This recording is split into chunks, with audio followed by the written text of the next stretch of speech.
Ассалаумағалейкум қазақ елі. Әлемдегі ең мықты державалардың бірі біздің көршілеріміз Қытай мен Ресей соғысса кім жеңеді?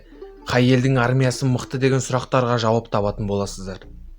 Алдымен видеоны бастамас бұрын арнамызға жазылып, қасындағы қоңыраушаны басып өз пікіріңізді қалдырып кетіңіз. Қытай мен Ресей екі мемлекетте Қазақстанмен шекаралас орналасқан. Ресей жер көлемі бойынша бірінші орын, халық саны 146 миллион 750 мыңды құрайды. Ал қызыл құмырсқадай қаптаған Қытай жер көлемі бойынша үшінші орын, халық саны 1 миллиард 420 миллионды құрайды.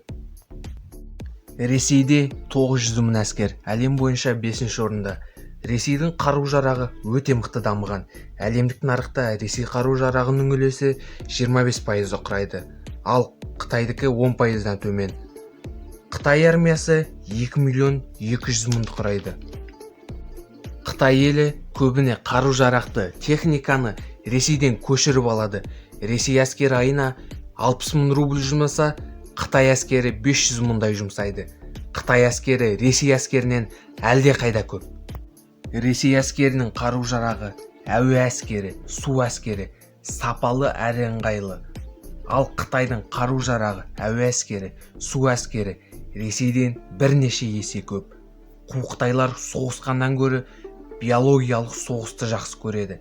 Қытайдың сапасыз тауарлар мен халық тулауы бүкіл әлемді төрт қабырғаға қамап қойған қарғыс атқыр коронавирус Қытайдың биологиялық қару екені айдан анық. Алда-жалда Қытайлар өздерін әлемнің билеушісі санап, Ресейге соғыс ашса, құмырсқадай қаптап, халық саны 2 миллиардқа бара жатқан Қытайлар орыстардың жеріне көз тіксе, Ресей қалай жауап қайтарады? Бұл соғыста кім жеңуі мүмкін? Осы жайлы өз пікірлеріңізді комментарийға қалдырып, видеоны аса лайк басып, арнамызға жазылып, қасындағы қоңыраушаны басып кетіңіздер. Назарларыңызға рахмет. Келесіде кездескенше